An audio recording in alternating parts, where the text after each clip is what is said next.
అయ్యో! అయితే ఏమైందో చెప్పాలనా? అరె నవ్వాగుతలేదోళ్ళ నాకు. ఇంకేమైందవ్వా? ఇయాలేమో బాగా నవ్వుతాన్నవు. ఏమాయ అంటారోళ్ళ? అంటే మన లీడర్‌ల కళా పోషణలు గట్లున్నయి మరి. నాకు నవ్వాగుతలేదు.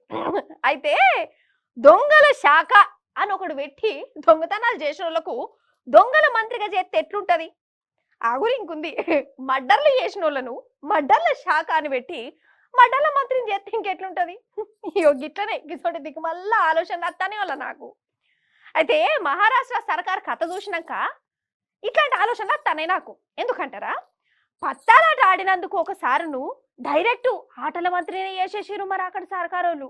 నమ్ముతలేరా? ఆగు చూడుర్రి. లెక్కకైతే సాదాసీదా జనాలు పత్తాలాట ఆడితే అరెస్టులు చేస్తారు, కేసులు పెడతారు.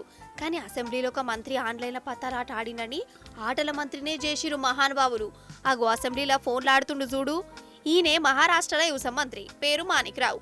మొన్నోసారి వ్యవసాయం మీద అసెంబ్లీలో చర్చ నడుస్తా అంటే ఈసారేమో ఫోన్లు గిట్లా రమ్మి గిమ్మి అనుకుంటే ప్యాకాట ఆడుకుంటూ కూర్చున్నాడు.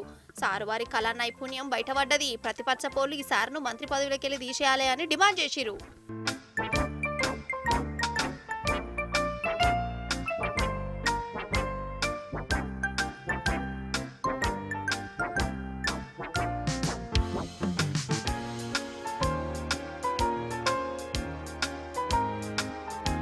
ఇక దానికి బీజేపీ సర్కారులో ఏం చేసిరు ఎరికేనా?